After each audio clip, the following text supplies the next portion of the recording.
Good afternoon, fourth grade. You ready for another couple chapters in the insignificant events in the life of a cactus? I'm going to probably get through two chapters. This will take maybe 20 minutes so that we can try and get through the whole book before my checkout expires. Here we go, chapter 10. And thank you very much, Sterling Publications, for allowing us to do this online. On Sunday afternoon, I wrote another blog post. When you have a malformation, and in parentheses, yuck, I hate that word, like I do, you definitely have to deal with the usual looks, which are kind of unusual. The most popular look I get is the one I like to call the I'm so cool, nothing phases me, not even your missing arms look. These are the people who pretend they don't notice my missing arms. You could also call this the sure, I'm totally used to seeing people with no arms look, or the I have tons of armless friends look. These people are just way too blasé about the whole thing. I mean, come on. You really don't notice my missing arms because I can tell you that you do by how you refuse to look at my torso, like the whole sun is sitting on my chest. Come on, just go ahead and look, for goodness sakes. Look and ask. You can even ask questions if you want. And these people try way too hard. Then there's the look I like to call, oh my gosh, I'm staring at your armless area. Just kidding. No, I'm not. Now I'm staring. No, I'm not. These are the people I can clearly see staring at me out of the corner of my eye. But as soon as I look at them, they look away. Seriously, people, you're not fooling anyone. Just keep on staring. It's okay to be curious. Everyone is. Think about a time. Have you ever caught yourself staring at someone and you didn't mean to, and you certainly didn't want to hurt their feelings? Maybe you can put yourself in her shoes here. There's also the dreaded pity look. The, oh, you poor thing with no arms look. These people not only look at me, but they give me this pitifully sad smile when I make eye contact with them. They should save those looks for starving, homeless orphans. Being armless isn't that bad. And then there's the worst look of all. I have to deal with it because it almost always comes from the little kids who haven't learned manners yet. It's the I can't stop staring at you because you're a freak look. Sometimes these looks end in screams and kids running away. I just stopped typing. The post sounded all lighthearted and ha-ha funny, but I didn't write that I ignore these looks to the best of my ability. I didn't write that I pretend they don't bother me. But even after 13 years of seeing these looks, they do still hurt. I also didn't write that the last time I got one of these looks was just the day before while I was grocery shopping with Mom. Mom likes to take me grocery shopping with her. She says it's because I need to learn how to grocery shop on my own. But I really think it's because she likes having a child slave to command. So, Mom basically makes me handle all the groceries in the store. I have to get the canned tomatoes from the bottom shelf, the soy sauce from the top shelf. I'm so flexible, it would just blow your mind. The cereal, that comes from the middle shelves. Bag of apples, produce department. We go with bagged produce so I'm not putting my feet all over, the fresh stuff right in front of people. And yes, even the rotisserie chicken. The rotisserie chicken was sort of a disaster, but that's not the point of this story. The fact that it takes us 3 hours to go grocery shopping. Well, that isn't the point either. Sometimes I wish Mom had some other hobby besides teaching Avon how to do stuff. That must be the point of the story. So I was in the cereal aisle, trying to slide this box of corn puffs out from the shelf with my foot. I had just finally gotten it wedged between my head and shoulder, but as I stood up and turned to drop it into the cart, I caught this little girl standing in the aisle giving me the dreaded, I can't stop staring at you because you're a freak look. I stared back at her for a moment. You got a problem with corn puffs? Is that what she had the problem with? I said. Her mom's head shot up from reading the label on a box of instant oatmeal, and she saw what was going on and grabbed her cart and daughter, and they scurried away. I acted all cool, like I couldn't have cared less about what they did. but I still remember it happening. I remember every time it happens. When I was done writing my post, Dad asked me to help him put some fresh paint on the flat wooden pictures standing by the front entrance of the park. The kind with cutouts people can stick their heads through for photographs. I seriously doubted anyone took pictures with the faded wooden figures. But I agreed to go with him because I'm such a good daughter. I could see why he wanted to freshen them up. The paint was so faded you could hardly tell what they were anymore. And one of them looked like you were sticking your head through a giant blob. Not exactly the family friendly image we were going for here. Dad put a chair out for me to sit on while I painted with my foot.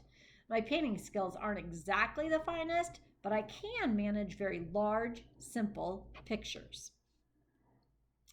My Just don't expect me to paint your portrait unless a stick figure face is acceptable. Cute. As I worked on turning this back into a small hill with a barrel cactus on top of it, I saw Connor walking over the bridge that connected the parking lot to the park. The bridge was built to go over a wash. Washes are like empty riverbeds that run all over North Scottsdale, so that when it rains, the water can flood the city in an orderly manner. Just checking, we knew that she moved to Arizona, but did we know that she was in Scottsdale? Interesting. Let's see. Connor didn't have to go through a kiosk or anything like that as he entered the park because admission was free. All the money made was from paying for the many attractions we had, if you could call them attractions. Hey, Connor, I said as he walked up to me, barking a few times on his way. You came. Hi, Avon, he said, looking around, squeezing his hands together. Aren't very many people here. Ugh, this place is always dead, I told him. And Connor kind of seemed relieved.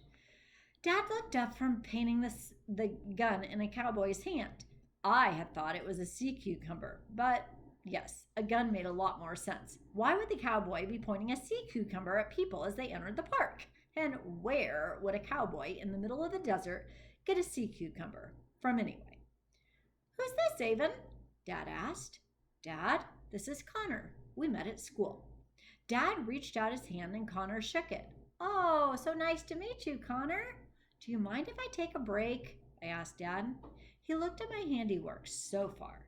It definitely looks less blobbish. So I guess you're free to go. I handed him my paintbrush, slipped my shoe back on, and walked off with Connor down Main Street. Connor suddenly chuckled beside me. It's just so cool that you live here. I kind of scowled at the comment. So, what have you been up to? Oh, nothing, he said. My mom's working all weekend and I got tired of playing video games, so I just thought I'd walk over and see if you were here. It kind of made me feel good that he had come here just to see me, especially since he had mentioned not liking to go out a lot. I like to play video games. He looked surprised. Really? Yeah, I said, annoyed at his look of surprise. I can play. I bet I could kick your butt at just about any game. Are you challenging me? Because pretty much all I do when I'm at home is play video games. I'm like a professional video game player. We'll just see about that, I said. Does your mom always work on the weekends? He shrugged. Yeah, she works all the time. She has 2 jobs. Then he shrugged again, and I realized the shrugging, that was kind of like another one of his tics. I wondered how many different tics he must have. So what does your mom do? I asked. Oh, she's an ER nurse. That's cool. I guess, Connor said, except I never get to see her. Oh, I'm sorry. I didn't know what else to say, so I walked up to the porch of the soda shop and sat down in one of the rocking chairs. Connor sat beside me. I tried to think of something else to talk about.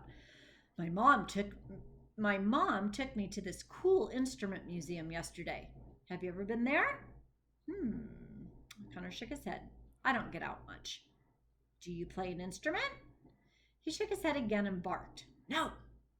I waited for him to ask me if I did, but he didn't get around to asking. And I figured it was because he assumed I couldn't play. Well, I do play. I hadn't meant to say it with quite so much sass. He looked surprised again.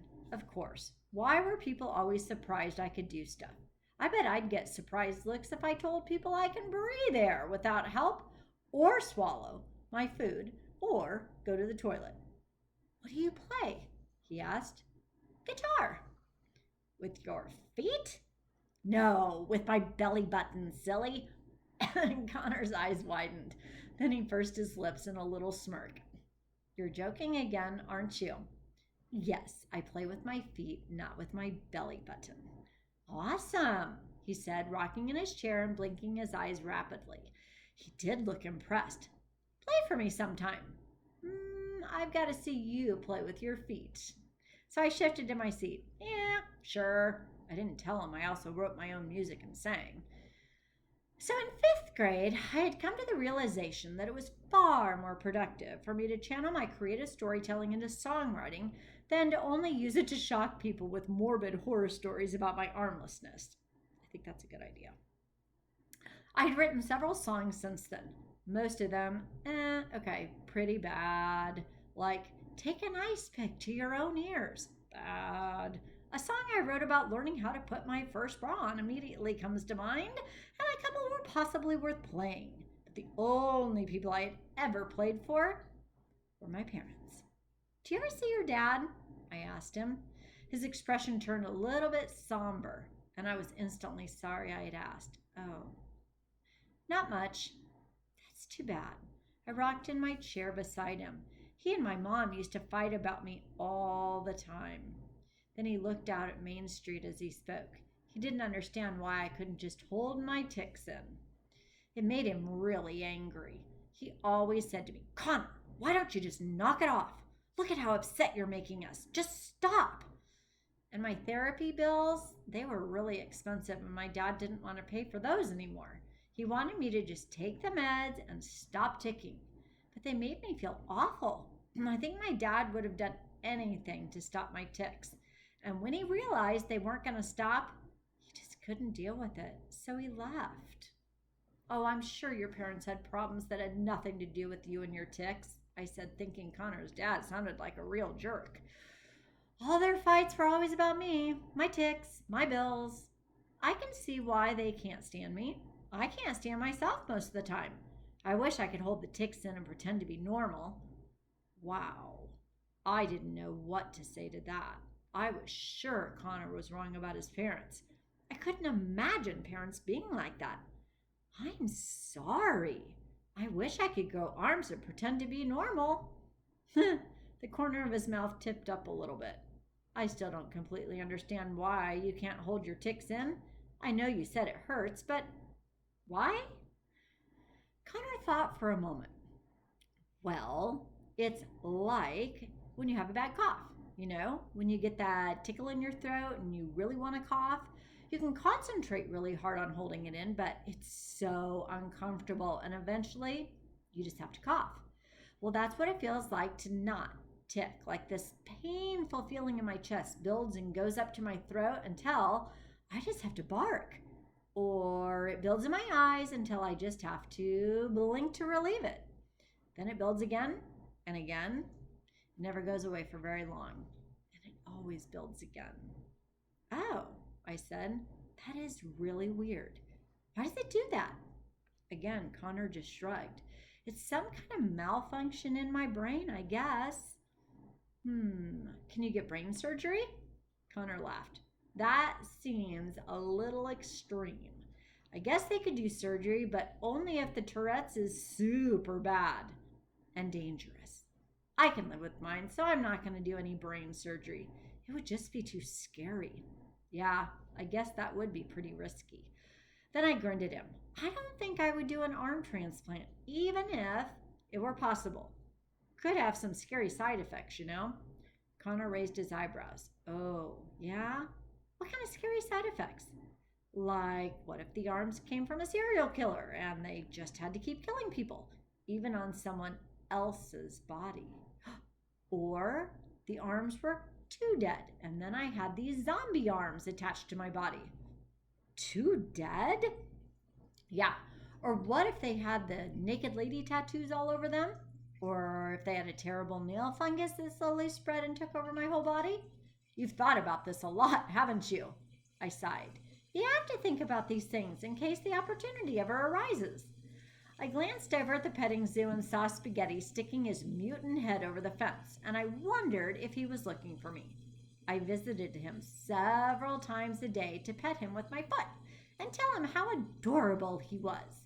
For his self esteem, you know. You remember who Spaghetti is, right? I felt like it was my sole responsibility to just improve his ego. Come on, I said, sitting up from my rocker. I want you to meet someone. Can you already guess who they're going to go meet? Connor followed me across the street. I stopped when I reached Spaghetti and nuzzled my face to his. This is Spaghetti.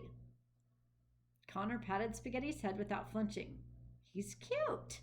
Spaghetti is a mutant, I said, kissing his head. Like me. You shouldn't say that about yourself. Connor gave me a little stern look, like he was my dad. I didn't mean a creepy mutant. We're like cool X-Men mutants. Then Connor smiled. Oh, well, in that case, I guess it's okay. We left Spaghetti and walked back to the soda shop. Henry stepped out onto the porch. I thought I saw you out here, Avon, he said. Hi, Henry, I said. This is my friend Connor. I felt a little warm fuzzy in my chest when I used the words, my friend. Henry smiled at Connor and then turned back to me. You all ready for the next rodeo? I glanced at Connor. I'm not going to be in any rodeo. Henry laughed. That'll be the day. A rodeo without Avon. Well, say hi to Joe for me. He started to walk back inside. I don't know any Joe, I called to Henry. Do you know who Joe is? Henry just chuckled again and did that same little hand wave like he had when I told him I didn't know anything about tarantulas. You're such a joker, he said, then turned and went back into the soda shop. That was weird, Connor said. Who's Joe? I don't know, I said. The owner of the park's name is Joe Kavanaugh, but I guess no one ever sees him or seems to know anything about him. The accountant told my parents he never visits the park. I leaned in and lowered my voice. And get this, pictures of the Kavanaughs in the museum here have all been removed. That is strange, Connor said. I wonder why. I don't know. I found this really old storage shed behind the buildings. It has 7 "Do Not Enter" signs on it and an old broken handle that was padlocked. I couldn't quite get the doors open, but you might be able to. You want to go try? Connor nodded, excited. Yeah, let's go. I led him down the short trail until we reached the old wooden shed. It looked like it was on the verge of collapse, much like several of the other buildings at the park. See all the signs? I said. Cool. I wonder what's in there. After a few tugs and grunts, Connor was able to slide the door open enough that we could squeeze through the opening. I scraped my nose a bit on the old wooden door, and I hoped I didn't get any splinters in my face. Getting them out would not be fun. Do you think she can get them out with her feet? Who knows? Connor and I looked around at the stacks of boxes, piles of junk, shelves stuffed with old books and papers and props. Where do we even begin? I said. I looked up and saw a box perched on top of one of the old bookshelves. The writing on it was faded and water-stained, but I could barely make out 3 letters. A, V, a water-stained space, and then an N. Huh. Check out the box up there, I told Connor. He looked up and read the letters A, V, N. Then we stood a moment in silence before Connor barked, which of course startled me. Avon! AVN? I snorted. Of course not Avon, I thought for a moment. Kavanaugh. Oh, right. Connor smacked himself in the head. Stupid. And he stared at it a while. How do we get it down? How many of you guys think it's supposed to be Avon? I'm not convinced it's Kavanaugh, but anyway, let's keep reading and find out. Oh, right. I looked around the room for a ladder or something. I could try headbutting it off the shelf. Connor laughed. If we can find something for me to stand on, I think I could get it down. We found a little table covered in old documents in one corner of the room. Connor moved the papers off it and dragged the table to the bookshelf. He climbed up and brought the box down and placed it on the table and opened it. This stuff is old, he said, pulling out a book that looked like it had been soaked in water and left to dry out in the heat repeatedly. And though it was badly damaged, we could still make out the big hairy tarantula on the cover. Tarantulas again. More tarantula stuff, I mumbled, studying the cover. What's the deal with tarantula stuff? Connor asked. Someone here was really into them. There are tarantula pictures in the soda shop and a tarantula display in the museum. Connor pulled out another book, a sketchbook. The pages made brittle, crinkling sounds as Connor turned them. Careful, I told him as a corner of one page broke off. We studied the sketches. There were several drawings of horses and stagecoach paths, and of course, tarantulas. There was also a detailed sketch of a necklace with a blue stone in it. Connor pointed at the date on one of the pictures. It was 1973. Someone made these over 40 years ago, he said. And we looked through the rest of the box and found some horse figurines, an old hairbrush, and a glass case that reminded me of an aquarium. Why would there be an aquarium of all things in here? I said. He just shook his head. Maybe it's for something else. I carefully turned the fragile pages of the sketchbook with my toes and stopped on a sketch of a tarantula. It was quite lifelike. Someone had spent a lot of time sketching every tiny hair on each of the 8 legs. Someone who clearly had a serious interest in these giant spiders. I think you're right. Wow, that was a long chapter. So we'll stop with chapter 10 and do chapter 11 tomorrow. Have a great day. Bye, guys.